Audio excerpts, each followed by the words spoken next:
Welcome to this EGM talk. My name is Laura. I'm the HR and Network Community Manager, and I have a mother with a physical disability.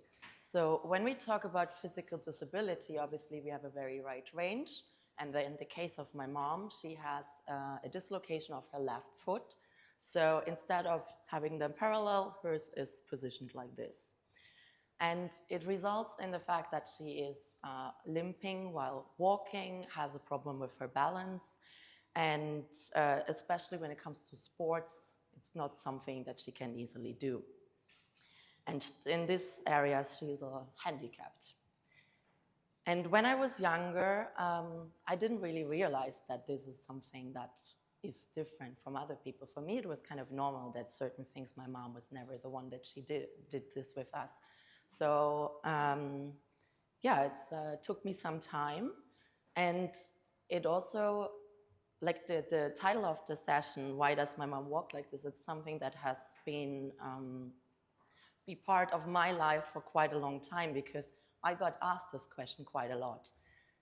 As far as I remember, this all started in kindergarten, that a lot of people, or like especially children, came to me and were like, why does your mom walk like this? And I think most of you also know this. Children can be very open, but also be brutally honest. So it was not always easy to answer this question and also to get this question asked. So the answer that I think I gave most of the time is that's how my mom walks, and it's like how she walks since she was born, because this is something that didn't result in due to an accident. It was actually something that she has since she is born. So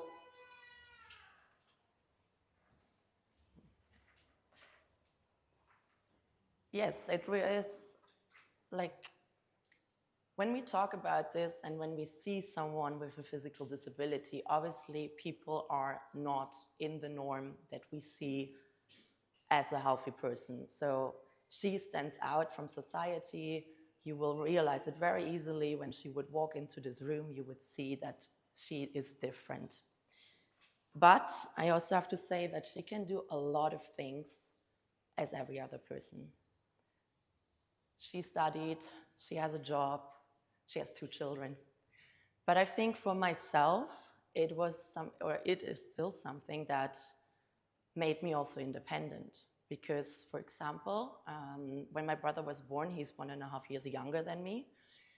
For my mom, it was not possible to carry 2 children on her arms. So I, as the older one, needed to be more independent and do things on my own. And I think that I personally can see that also until today, that I take on responsibilities a lot, sometimes maybe even too much. And yes, also my mom always was there for me. She is a mom like every other mom. She did my homework with me when I was in school. She brought me to my school orchestra sessions, and she was or is still very proud about my achievements that I have in life, that I live on my own now in Switzerland, that I work in a theater as a manager. Yeah, this is something that is not changing due to the fact that she has a disability. But when it comes to sport things, it's something that my mom never obviously did with us. So skiing, hiking, playing soccer, something that most of the time my brother, my dad, and I did on our own. But I also have to say that she was our biggest supporter, that she was always there when we had an athletic competition or my brother had a soccer play. She was always there on the sideline supporting us, helping us, washing our dirty clothes, every other mom would also do. So you see, a lot is possible with a disability, but when it comes to the point of accessibility, this is a really big topic for us. Because for her, it's not possible to walk long distances or, for example, taking an escalator. It's very hard because the stairs often move too quickly up, so that she has the problem of or the fear that she could lose the balance and therefore would fall down, which is obviously nothing anyone would like to have. So if we want to avoid escalators, we usually take the elevator, but elevators are located in areas which are usually with longer distances connected, so you need to walk then again more. So it's not always easy. And another example that I want to give you is that my parents were like 2 months ago in Hamburg and visited the Elbphilharmonie. I don't know if you have heard about it. It's a very famous German concert hall. It was it was opened in 2016, so 8 years ago. But can you imagine that you go to your seat and the handrail of the stairs is finishing before you are at the last step? Not something that is very accessible, to be honest. So whenever a situation like this occurs, my mom needs help so that she can balance herself and needs someone that supports her. And that also is something that we do as a family. So whenever we are out as a family, someone stays kind of with her to see if a situation like this would occur, that we can support her, that we are there for her. And this is something I think a lot of people, if you ask, they will help. That's not the problem. Let's take another example. We all love traveling. I mean, we are all here in Seville. But traveling with a suitcase is also not so easy. Imagine you have even 2 suitcases. It's kind of impossible. Carrying 2 suitcases, it's not something you can do when you are handicapped, when you have a problem with the balance. So, yeah, something that is not so easily done. Usually when my mom goes traveling, she packs very light, everything in a backpack so that she can carry it on her back to be more able to balance it. But also the train is late, you need to run to the next one, kind of impossible. So in society, we have a lot of situations where actually people will be needed to have help. And we can be there for these people. We can support them. And it's also something that I would say has impacted us a lot in the past, but also in the present and in the future, obviously. I mean, it comes from where do we go as a family on holidays?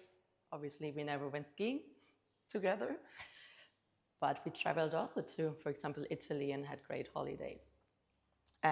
Also to which car do we take? Because a car which is very difficult to get in and out would not be something that my mom could have done. And it will also, as I said, it impacts also the present and the future, because obviously with age we get less mobile, so it will affect us. Also as a family, because my parents live on the upper level in our house. My grandparents live on the lower level. So at the moment, it's not possible for them to move downstairs. But at some point, we might need to think about the fact that my mom will not be able to walk the stairs up and down every day, even if it's once a day. So a lot of things are there that we can obviously take already as support. But it is also always connected with financial things, health insurance things, and at the end also with how you live it as a family and as a person. But it also has positive impacts.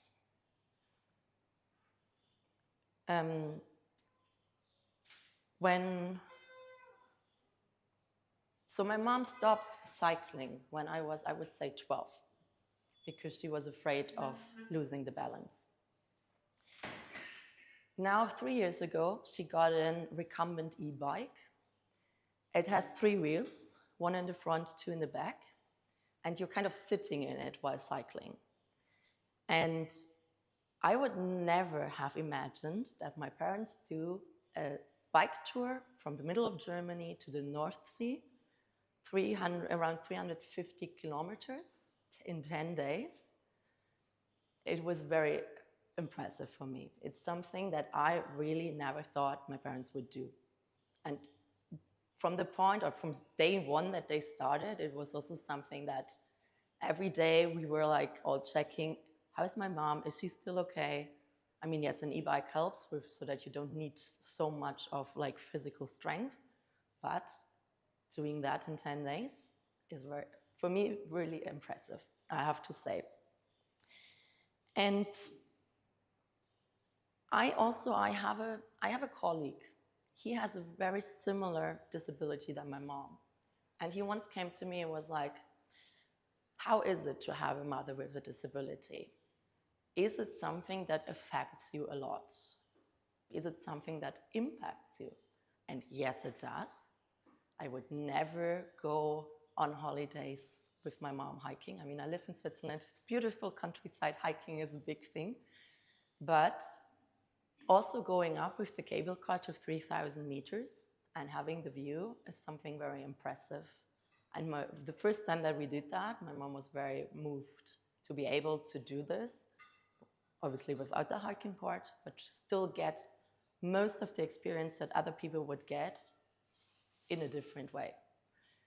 And so I told my colleague and said to him, look, you just need to talk about it, because then it is easier and people will understand about it, but it's nothing that has to impact you negatively, because there's a lot of things that you can still do, you do.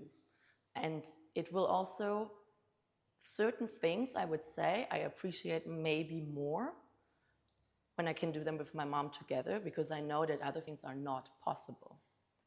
So yes, it's something that impacts you, but sometimes also in a positive way, because you are very happy that you can, about everything that you can do together. So it is very important that we talk about this topic, that we talk about the fact that certain people are not the norm, but what is the norm in the end? It's not something very easily to describe. And the more we talk about the fact that we have people with disabilities, not just with physical ones and visible ones, but also with invisible ones, will help us to become a better society in the end, a society that is more forward-looking, that is more supportive, and that will help even more. And if you ask someone for help, the people will be there, they will help. And it's not something that needs to impact us in a negative way if we have people with disabilities. We sometimes see the world in a different way. When my mom comes to visit me, I'm usually a very fast walker. And suddenly I have to walk very slowly. But I see the world differently because I have actually time to look around, to see things. And that's very, very nice as well. It really changes the way that you look to the world if you are with someone who has a disability. Imagine someone who is sitting in a wheelchair would even be another perspective that you could get in this, because obviously for my mom, yes, she goes slowly down the stairs, but at the same time, she is able to do that, at least at the moment. For some other people, it might not be possible.